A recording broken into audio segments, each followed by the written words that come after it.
দুর্নীতির জন্য গ্রামীণ আবাস যোজনার টাকা কেন্দ্রীয় সরকার বন্ধ করে দিয়েছে। রাজ্য নিজেই সেই টাকা দেওয়া শুরু করলো। মঙ্গলবার থেকে 12 লক্ষ পরিবারকে টাকা দেওয়া শুরু হলো। 3টি কিস্তিতে এই টাকা দেওয়া হবে। তবে আবাস যোজনার তালিকায় নাম তোলা নিয়ে প্রচুর অভিযোগ রয়েছে। যাদের ঘর পাওয়া উচিত তাদের দেওয়া হচ্ছে না বলে অভিযোগ।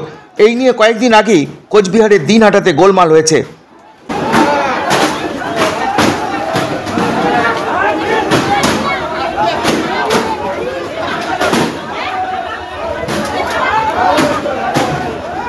বাংলার বাড়ি গ্রামীণ প্রকল্পে রাজ্যের 21টি জেলার 12 লক্ষ যোগ্য পরিবারকে বাড়ি তৈরির জন্য প্রথম কিস্তির 60,000 টাকা করে তুলে দেবে। আজকে টাকা সরাসরি তাদের ব্যাংক ও পোস্ট অ্যাকাউন্টে যেতে শুরু করেছে। এখান থেকেও কয়েকজনের হাতে আমি অনুমোদনপত্র তুলে দেব। আমি তাদের সকলকে আমাদের অভিনন্দন জানাই।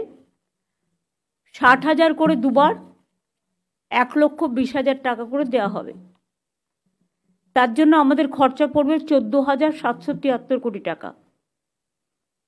বাংলার বাড়ি প্রকল্পের একটাই উদ্দেশ্য, গরিব মানুষকে আশ্রয় দেওয়া।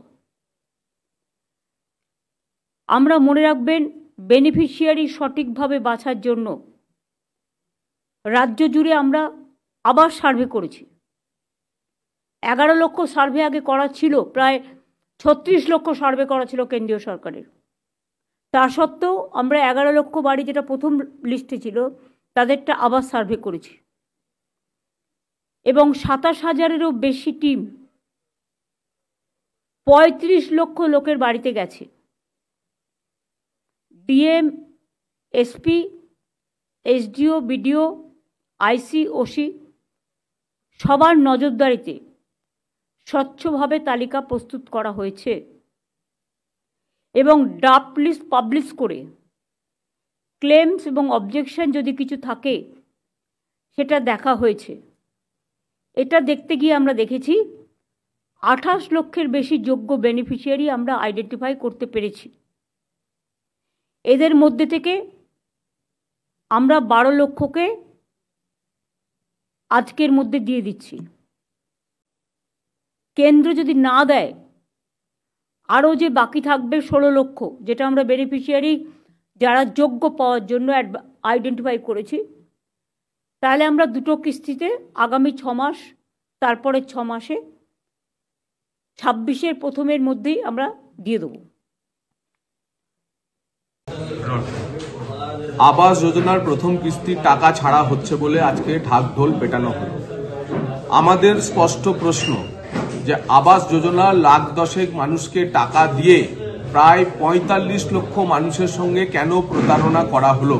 কারণ আবাস যোজনায় 50 লক্ষের উপর মানুষের উপর সমীক্ষা চালিয়ে এখন টাকা দেওয়ার সময় কেন 10 লক্ষ মানুষকে বেছে নেওয়া হলো?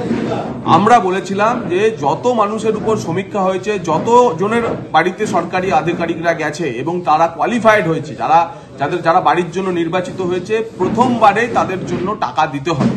কিন্তু 50 লক্ষ বাড়ির মধ্যে মাত্র 10 লক্ষ মানুষকে টাকা দিয়ে 40 লক্ষ মানুষের উপর গাজর ঝুলিয়ে রাখা হলো যে 26 সালে ভোট দিলে বাড়ি দেওয়া হবে বলে।